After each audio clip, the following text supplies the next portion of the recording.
Right, okay. So yeah, thanks for coming, everyone. Let's probably just briefly introduce myself as I presume, an unknown quantity to everyone here.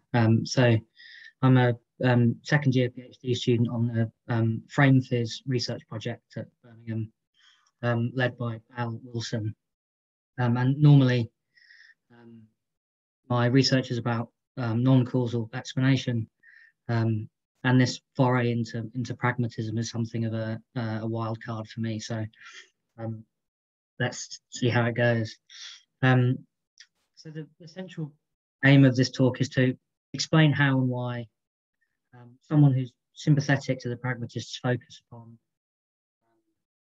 practical questions might go about justifying their attraction to what Shamik Dasgupta has labelled the strikingly inflationary notion, which is characteristic of contemporary grounding theoretic metaphysics. So I'll kick things off just with a bit of background about Dasgupta's work for those who are unfamiliar. So in a 2017 paper, the voices his sympathy for a notion of grounding, which was put forward by Kit Fine and Gideon Rosen. And he suggests that in the hands of more recent grounding theorists like Jonathan Schaffer and Alistair Wilson, this notion has become stretched and deformed in various ways, reified in various ways. And in order to combat this perceived reification, Dasgupta attempts to recapture the original notion of grounding, arguing that it need not correspond to any part of reality, it need not be primitive in any metaphysically significant sense, and that it can be personal culturality, non-cognitive elements. And I take it that in motivating this kind of radically deflationary notion of grounding, Dasgupta follows in the footsteps of neo-pragmatist deflationists like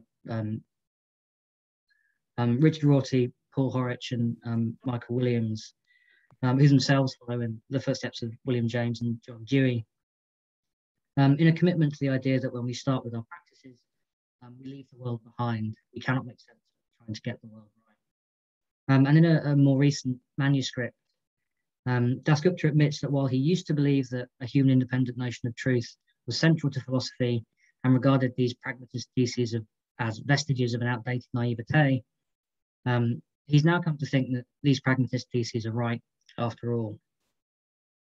Though pragmatism is not a monolithic tradition, and as Cheryl Missack highlights, from the central belief that we must in both philosophy and other inquiries start with where we find ourselves laden with fallible beliefs on which we act, two distinct methodologies emerge. So while deflationists like Rorty, Horwich, and Williams fall on one side of this debate, on the other we have those like C.I. Lewis, Susan Hack, and Missack herself, who follow C.S. Peirce in the belief that we have no choice to think that experience indicates that there is a world not of our own making, a world we're trying to get right. And I'm going to argue that while Dasgupta's stance follows in the wake of neo-pragmatist deflationists, the more inflationary accounts of grounding, like those of Schaffer and Wilson, can be seen as continuing in the pragmaticist tradition initiated by Peirce. And I think that recognizing the sort of shared pragmatist foundations of these contrasting approaches to grounding is important for two reasons. So first, it allows us to see that inflationary accounts of grounding need not arise out of some desire to engage in woolly or otherworldly metaphysics, but can actually be motivated by an appeal to long-standing concerns regarding the ability of deflationists to properly account for the utility of metaphysical concepts. And second, by recognizing the pragmaticist strains of thinking, which have informed debate within grounding theoretic metaphysics, I think that a notion of grounding emerges which can be interpreted in much less inflationary terms than Dasgupta suggests. So this notion can avoid any problematic reification, remain non-committal on the topic of primitiveness, while at the same time doing appropriate justice to the role which grounding plays in our practice of explanation. So here's the plan. So in the next section, I'll draw hopefully an illuminating comparison between Dasgupta's deflationary approach to grounding, and deflationary approaches to truth, endorsed by Rorty, Horrocks, and Williams, and causation, endorsed by Russell. And I'll also show that serious concerns have been raised with the ability of these deflated notions of truth and causation to do justice to the role which they play in our practices of explanation. And then in the second section, I'll show that remarkably similar concerns regarding deflationism have motivated inflationary accounts of grounding since the notion began gaining traction in the 1970s, with early work of Jaegwon Kim's constituting the first example of what I'll call a proto-pragmaticist approach to elucidating grounding. And in section 3, I'll argue that Woodward's interventionist analysis of causation shares a great deal in common, methodologically speaking, with Peirce's original pragmatist project, and thus provides a fruitful foundation for a pragmaticist analysis of grounding. And then I'll conclude by demonstrating how the pragmaticist notion of grounding which results is far less inflationary than the notion which Dasgupta attributes to Schaffer and Wilson.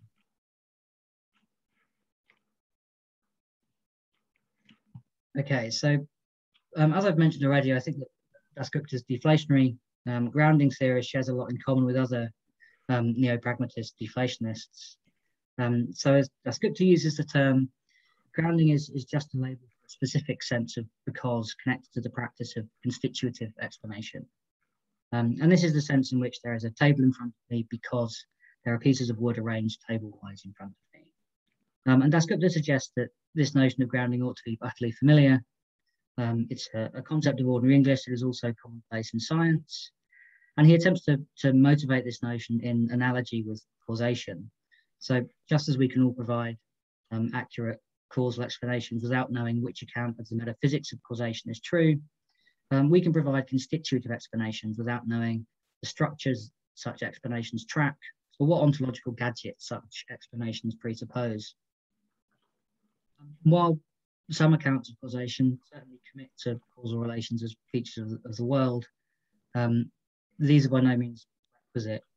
And the DN model Dasgupta highlights entails no commitment to a distinctive relation of causation and is based merely on the idea that there is a causal explanation and the thing to be explained follows from the explainer together with a natural law. And Dasgupta argues that we can understand grounding as constitutive explanation along similar lines, holding that there is a constitutive explanation when the thing to be explained follows from the explainer together with something like a physical law. But nonetheless, this radically deflated notion of grounding still has an important role to play in liming many issues of intellectual interest. So, for example, the mind-body problem, according to Dasgupta, can be understood in terms of grounding as the question of what the mind is constituted in terms of matter. When we look to other neo-pragmatist deflationists, we see very similar arguments with respect to metaphysical notions like truth and causation. So Rorty, for example, credits Donald Davidson for having inspired in him the idea that no one should even try and specify the nature of truth. And Horrocks argues that nothing could be more mundane or less puzzling than the concept of truth. And he follows both Rorty and Williams in taking our concept of truth to be fully accounted for when we've pointed to certain features of the truth predicate, notably its disquotational feature, and explained why it is useful to have a predicate like this. And these stances upon the nature of truth find direct analogues within the causation literature. So Bertrand Russell, for example, argues that the word cause is so inextricably bound up with misleading associations as to make its complete extrusion from the philosophical vocabulary desirable. And just as Horrocks argues that the only reason for attaining a notion of truth is that it's a useful device for infinite conjunction, disjunction, and expressing unidentifiable propositions, Russell suggests that the utility of causation extends only to our daily lives and the very infancy of science, after which point the notion becomes replaced by quite different laws if science is successful. And I think that we might similarly characterize Dasgupta's deflationary grounding theorist as committed to the view that the only reason for attaining a notion of grounding is that it plays a limited role in liming big picture issues.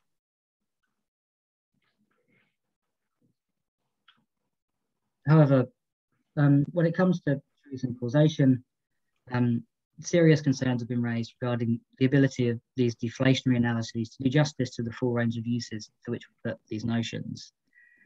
So Misak, for example, argues that while Horwich claims an interest in explaining our use of the truth predicate by appeal to practice, he seems to think that we have two and only two ways of using is true as a way to emphasize P and to say things that would otherwise cause problems for logic. And yet these two uses far from exhaust the functions of the truth predicate. As Misak argues, while it seems right to say that no competent speaker would deny that P is true, if and only if P, the disquotational schema simply seems too thin to play a proper role in an adequate theory of the general features of assertion, commitment, and judgment. And similarly, Donald Gillies argues that in focusing upon an overly narrow conception of causation, Russell ignores many important ways in which the notion is used in advanced sciences like medicine. So given its successes, medicine is quite clearly an advanced science, and yet considerations of causality arise at every step in medicine. For example, a doctor who carries out a medical diagnosis is attempting to ascertain the patient's symptoms.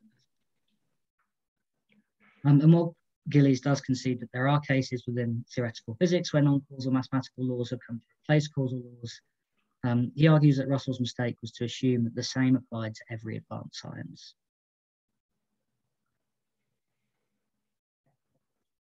And I think that a proper genealogical analysis of grounding reveals that remarkably similar concerns regarding deflationism have motivated grounding theorists since the concept started gaining traction in the 70s and 80s. And at a first glance, this claim might seem somewhat odd, given that Dasgupta traces the origins of grounding to the first decades of the 21st century and the likes of Fine and Rosen. However, in doing so, I think that Dasgupta helps to propagate what Salim Burka has called a creation myth regarding grounding. And the timeline of Dasgupta's story has already been widely criticised as being either ignorant or worse, willfully neglecting of important developments in the latter half of the 20th century.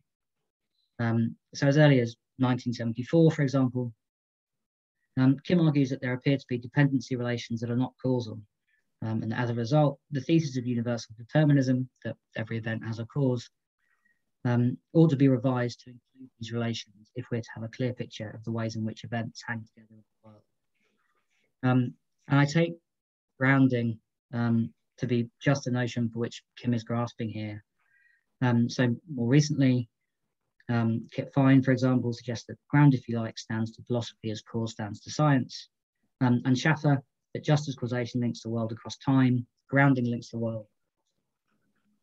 And in what I think is the starkest connection between Kim's 1974 project and contemporary grounding theoretic metaphysics, several attempts have recently been made to expand the principle of sufficient reason, which suggests that everything has an explanation, to encompass grounding explanations.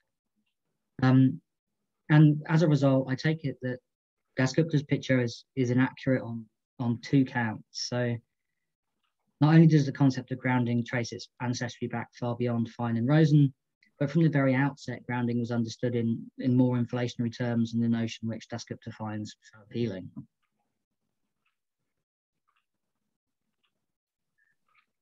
So, as we'll see in the next section, Kim's formative analysis of grounding shares some illuminating similarities with Peirce's work on truth. And most importantly, as early as 1984, Kim appears to be cognizant of the central thesis shared by both pragmatism and pragmaticism, which is that the best way to get a grip on metaphysical concepts like causation and grounding is by analysing the role they play in our practices of explanation. And in so doing, Kim comes to the conclusion that a deflationist analysis cannot do justice to the role which grounding plays in metaphysical explanation.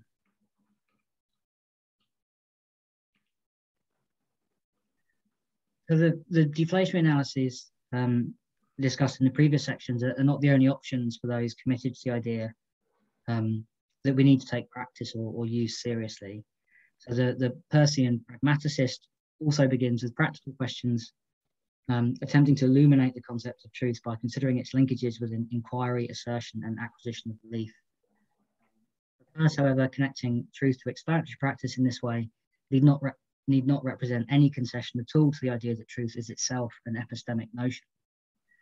Rather, Peirce suggests that a belief is true if it would not be improved upon or would never lead to disappointment, no matter how far we pursue our inquiries. And as Peirce puts the point himself, if truth consists in satisfaction, it cannot be any actual satisfaction. There must be satisfaction and if the inquiry is due to its ultimate and indefeasible issue. And in this sense, for Peirce, what there is to say about truth is what can be said about particular local aims of inquiry. So empirical adequacy, predictive power, coherence with other beliefs, simplicity, elegance, explanatory power, etc.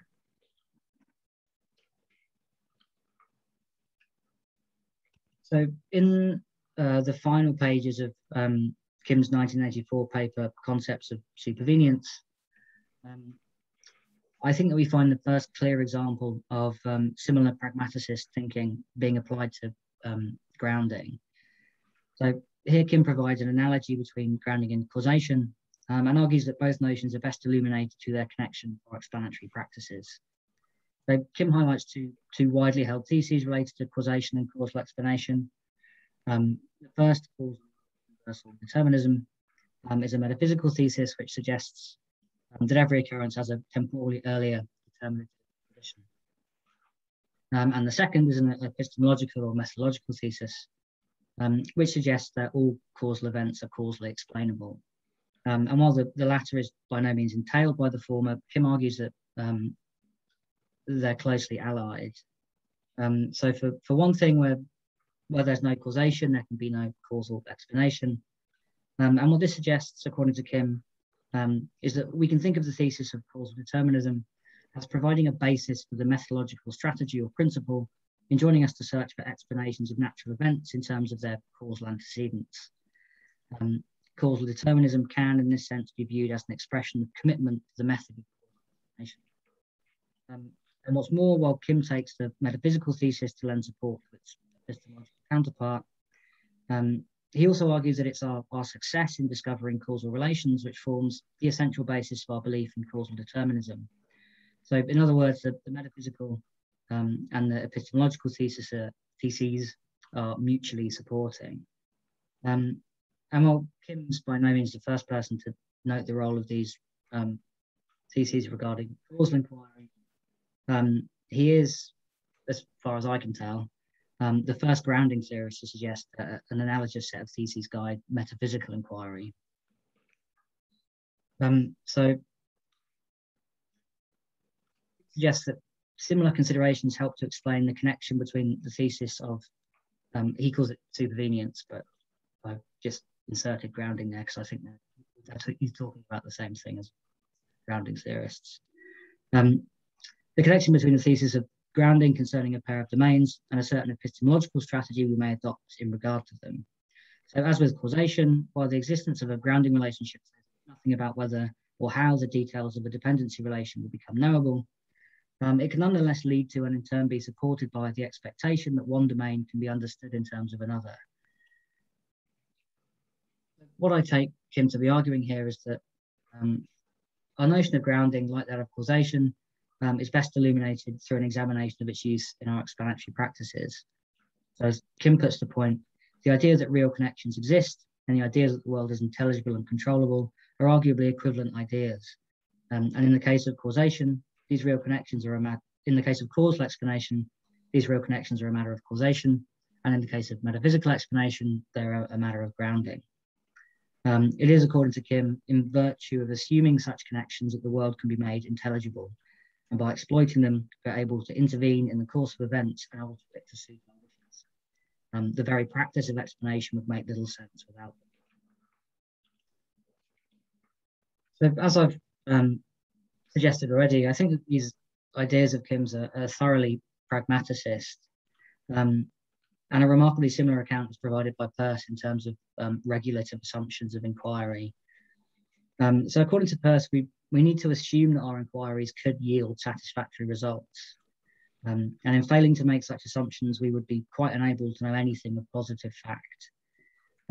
So clearly, Peirce takes the metaphysical thesis to support the thesis. As Missack highlights, however, Peirce also appears to take something like Kim's epistemological thesis to support the metaphysical thesis.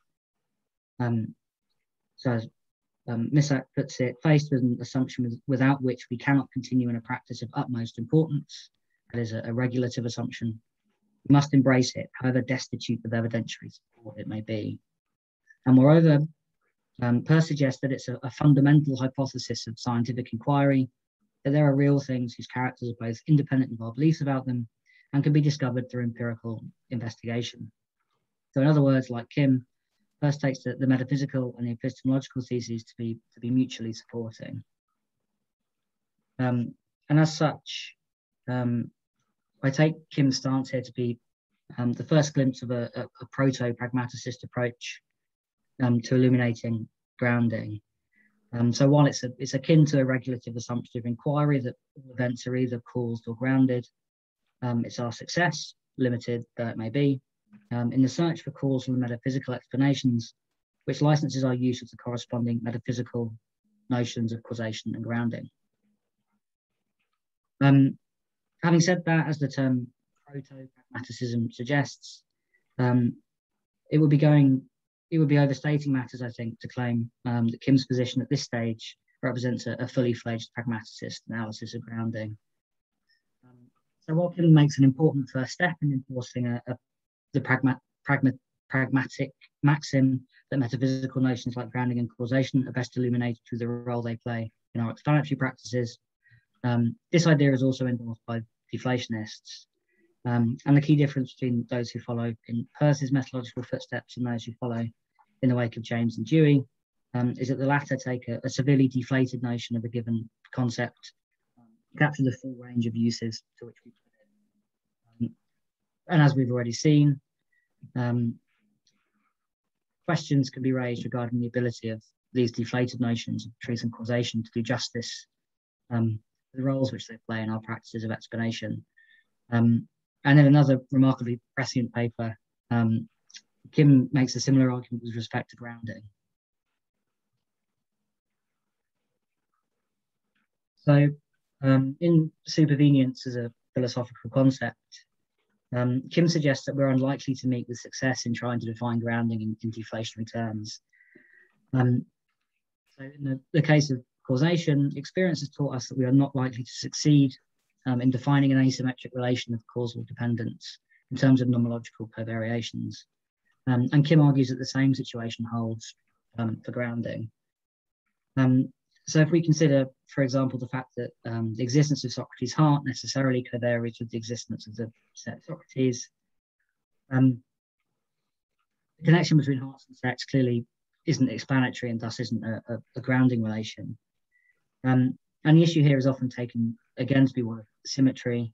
So in terms of necessary covariance, the relationship between the existence of Socrates' heart and the existence of the set Socrates is symmetrical. So just as there's no possible world in which Socrates' heart existed and yet the set Socrates did not, the converse relation also holds. And yet explanatory relations are typically thought to be asymmetrical. And so I take it that this case is analogous to sort of the classical cases of common cause. So it's the fact that Socrates existed grounds and thus explains both the existence of Socrates' heart and the existence of the set Socrates. And what Kim's point demonstrates is that a deflationary analysis which conflates grounding with necessary covariance cannot account for the distinctions that we want to draw here between symmetrical unexplanatory, the symmetrical unexplanatory connection between hearts and sets, and the asymmetric explanatory connection between the existence of Socrates and the existence of Socrates' heart on the one hand, and the existence of Socrates and the existence of the set Socrates on the other.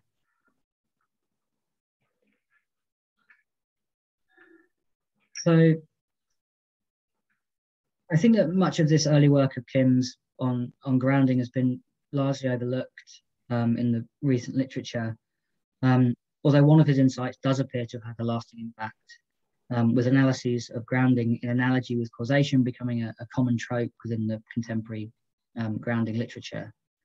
So, as we've already seen, in motivating his own deflationary analysis of grounding, Dasgupta appeals to the DN model, which came to dominate debate in the 20th century, and took Russell's lead in propagating the idea that the concept of causation is by and large surplus to our explanatory requirements. And inflationists like Shaffer and Wilson adopted a similar dialectical strategy. However, both appealed to more recent interventionist accounts of causation popularized by James Woodward. And what's most interesting about this strategy, for my purposes, is that Woodward's methodology also shares a great deal in common with Peirce's pragmaticist analysis of truth. And in the next section, we'll see that Woodward argues that an account of causation ought to answer practical questions concerning the role and genealogy of the concept.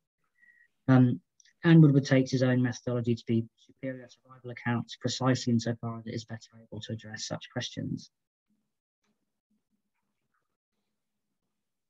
So, Dasgupta's focus upon the DN model as an illuminating analogue of metaphysical or constitutive explanation might seem a little odd, given that by the turn of the 21st century, the DN model was widely regarded to have been superseded twice over.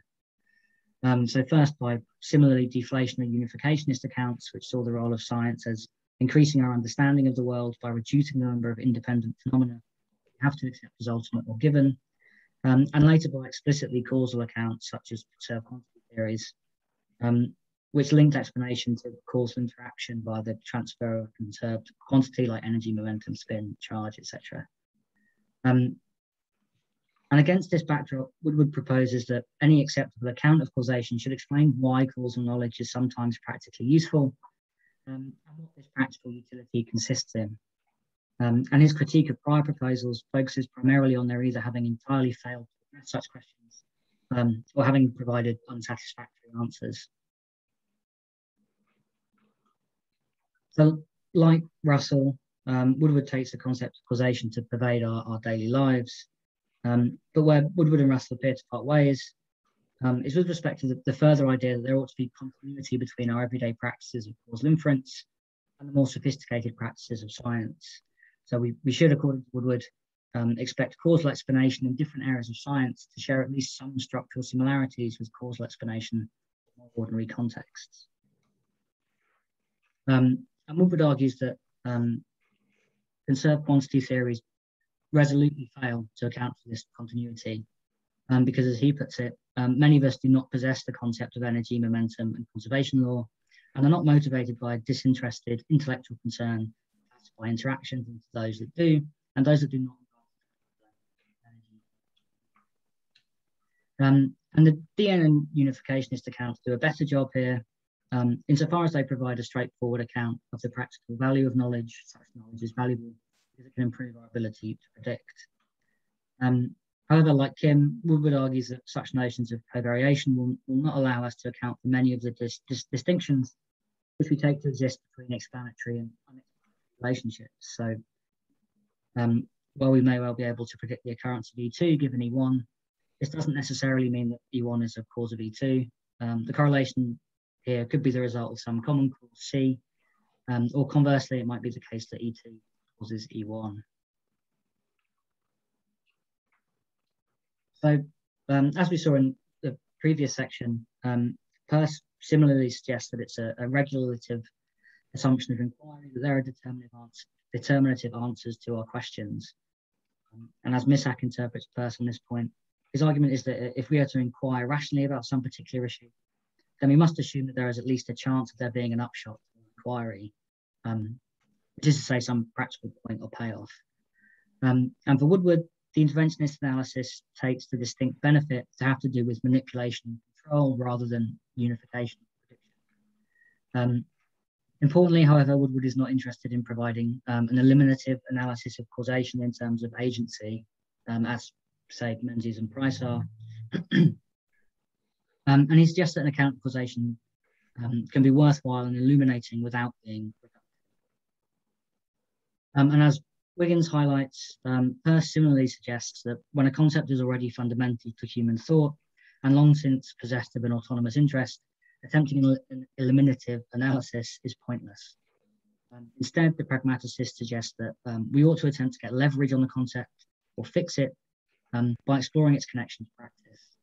And Woodward appears to think that causation is just such a concept, proposing that we elucidate it by tracing its interconnections with or locating it within a circle of interrelated concepts, without claiming to analyze the concepts in this circle in terms of concepts that live entirely outside it.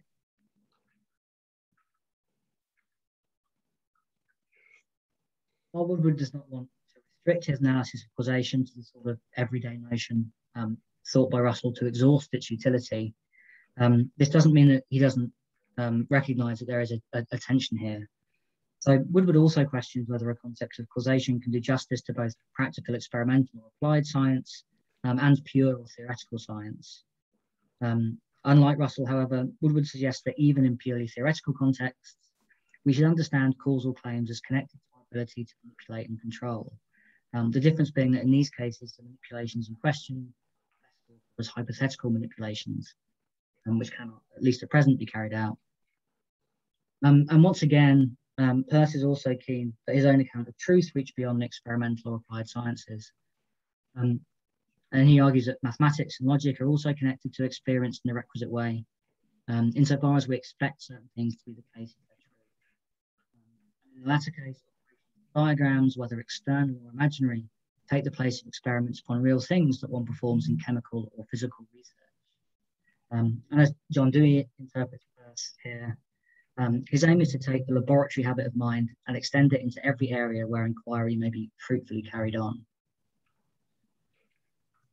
So in the last section, I'll argue that recent attempts to repurpose interventionist analysis of causation to characterize grounding can be interpreted as continuing in this pragmaticist spirit, in attempting to apply the laboratory habit of mind to another area where inquiry may be fruitfully carried on, which is metaphysics. And what's more, in doing so, I'll argue that we're presented with a notion of grounding which can avoid any problematic ratification and remain non-committal.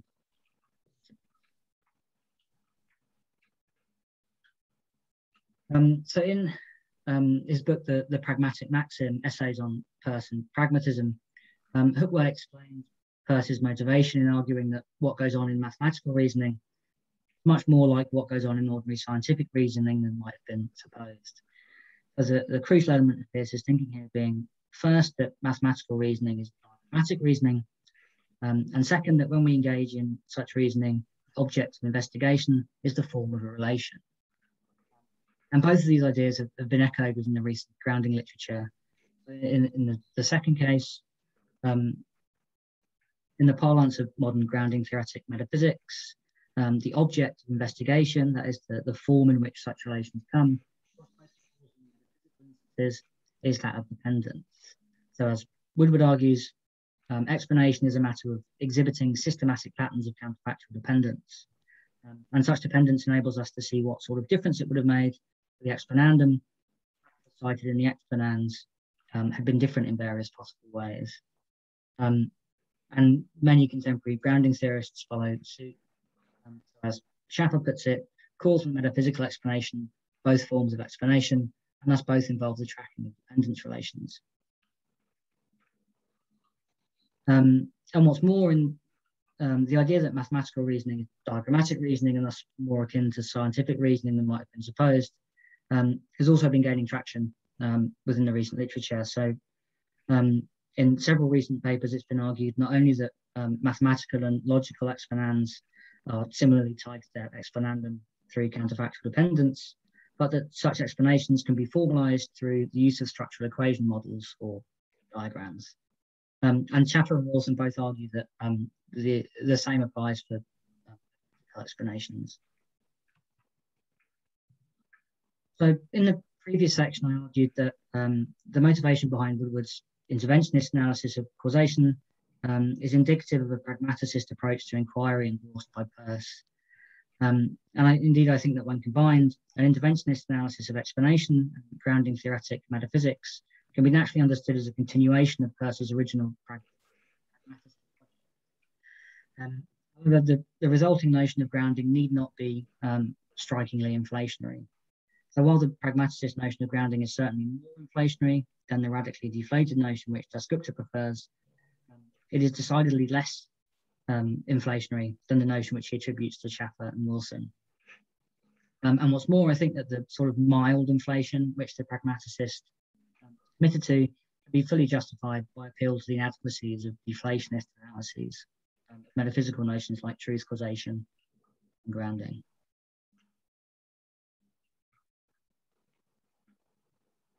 So at the outset, we saw that Dasgupta appeals to the DN model to argue that this deflationary grounding theorist need not be a form of explanatory realism, which is the idea that grounding relations are features to the world. And instead, a deflationist about grounding can merely claim that there's a constitutive explanation when the thing to be explained follows from the explainer together with law. And as we've just seen, many contemporary grounding theorists appear to endorse exactly the sort of realism which against which Dasgupta protests. But I think that the crucial question is not whether some inflationary grounding theorists are also explanatory realists, whether the inflationary grounding theorist is committed taking such dependence, determination, or production relations as features of the world. And I don't think they are. So in section 3, we saw that Peirce holds that it's a fundamental hypothesis of scientific inquiry or a regulative assumption, that there's a reality independent of our beliefs about it, and that this reality can be discovered through empirical investigation. We also saw that Kim argues something very similar with respect to metaphysical inquiry. Without the assumption that real connections exist, our practices of metaphysical explanation make little sense. However, as Missak highlights, Peirce was clear that not only should the fact that an assumption is indispensable to our practice of inquiry not convince us of its necessary truth, it shouldn't even convince us of its truth. And Hookway similarly suggests that while Peirce concedes that it provides strong reason for regarding it as legitimate in our search for knowledge, to show that a belief is unavoidable for us gives us no reason to believe that it's true. And as such, given the difficulties faced by deflationary accounts of both causation and grounding, I think that the pragmaticist can accept talk of real connections or dependence as a legitimate tool in our search for causal and metaphysical knowledge. However, such position need not commit the grounding theorist to the idea that it's true that such relations are features of the world in any meaningful sense. So rather, the pragmaticist argues that dependence or real connections talk is a regulative assumption of such inquiry, without which we are unable to make sense of the full range of ways in which we use these notions in our practices of metaphysical explanation. And in this way, the pragmaticist about grounding can open the question of explanatory realism without having to resort to the sort of radical deflation in order to avoid verification. And neither, I think, does the pragmaticist need to appeal to deflationism in order to avoid committing to the notion of grounding, which is primitive. So in section 3, again, I highlighted Peirce's supposition that when a concept is already fundamental to human thought and long since possessed of an autonomous interest, attempting an eliminative analysis is pointless. And I also noted Woodward's parallel reticence to provide an analysis of causation, which reduces to the notion of agency. However, in refusing to be drawn on the topic of elimination, neither Peirce or Woodward need truth is primitive. So, as Missak suggests, the pragmaticist attempts to get leverage on the concept or a fix on it by exploring its connection to practice. And for Peirce, illuminating the concept of truth involves examining its connection to particular local aims of inquiry, such as empirical adequacy, predictive power, yada, yada, yada. For Woodward, illuminating the concept of causation involves tracing its interconnections with or locating it within a circle of interrelated concepts, like laws and physical possibility, counterfactual dependence, etc., without claiming to analyse the concepts in this circle in terms of concepts entirely outside it. And I think that the pragmaticist about grounding can similarly argue that illuminating the concept involves tracing its interconnections with other concepts related to metaphysical explanation. So metaphysical laws, metaphysical possibility, counterfactual dependence, and difference making, perhaps. However, they need not be drawn on the question of whether this makes grounding a primitive relation in any meaningful sense. All they need to claim, I think, is that an account of grounding could be illuminating without needing to commit on the question of whether or not it can be eliminated or reduced. Okay, so just a final recap. So at the start of this talk, I highlighted Dasgupta's apparent discomfort at seeing the notion of grounding put forward by Fine and Rosen stretched and deformed in various ways at the hands of Schaffer and Wilson. And in response, Dasgupta attempts to resurrect what he takes to be the original concept of grounding by demonstrating that the grounding theorist is in no way committed to this strikingly inflationary interpretation. And in this sense, I've argued that Dasgupta can be seen as following in the footsteps of other deflationists like Rorty, Horrocks, Williams on truth, and Russell on causation. However, I also highlighted that these deflationary accounts of metaphysical notions have been criticised for failing to do appropriate justice to the roles which truth and causation play in our practices of inquiry and explanation. And it is this connection, I think, which helps answer the second question of this talk: why be a pragmaticist about grounding? So, as I suggested, a genealogical investigation reveals that an inflationary notion of grounding began gaining traction as early as the 1980s. And in section 2, we saw that such a notion of grounding can also be motivated by appeal to pragmaticist considerations. So Kim follows Peirce in arguing that the best way to get a grip on grounding is, as with other metaphysical concepts, through an examination of the role it plays in our explanatory practices. And what's more, I've argued that it's precisely the inability of a deflated notion to do justice to this role which turned Kim towards this more inflationary notion. As such, I'd argue that it's Fine and Rosen who engage in deforming the notion, squeezing much of the utility out of Kim's original conception of grounding, which has only recently been recaptured by the likes of Schaffer and Wilson. And in the two previous sections, I've sought to answer the first titular question, which is how to be a pragmaticist about grounding. In section 3, I highlighted the stark similarities between Woodward's analysis of causation and Peirce's analysis of truth. So Woodward argues that an account of causation ought to answer practical questions concerning the role and genealogy of the concept, and takes his own methodology to be superior to rival accounts precisely in these questions. Moreover, Woodward follows Peirce in a reluctance to restrict the concept of causation at issue and a desire to capture the unifying features of causation, features which link our everyday practices, causal inference and explanation, to the more sophisticated practices of scientific inquiry. And in this section, I've argued that in combination, Woodward's analysis of explanation and grounding theoretic metaphysics provide for a pragmaticist interpretation of grounding. And pragmaticism about grounding involves two central theses. So the first is that real connections or dependence relations taught are regulative assumptions of metaphysical inquiry. And in light of the failings of deflationary accounts, such assumptions are necessary in order to account for the full range of uses to which we put the notion of grounding metaphysical explanation. And the second is that the concept of grounding ought to be elucidated through its connection to other notions bound up with our practice of metaphysical explanation, but that this analysis need not be reductive or eliminative in order to be illuminating.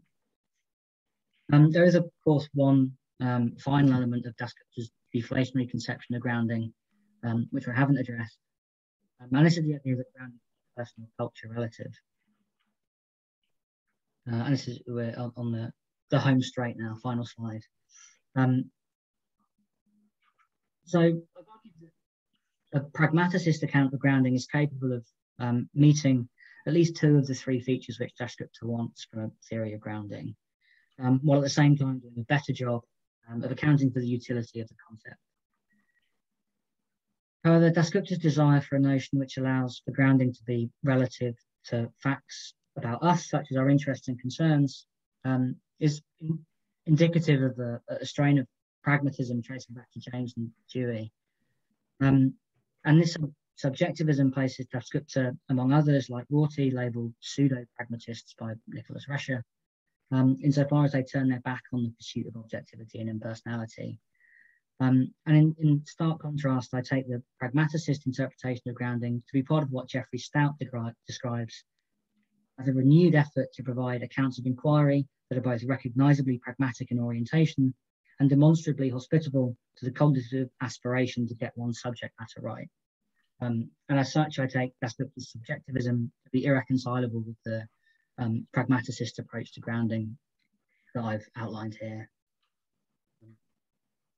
Thank you very much. That's done. Thank you.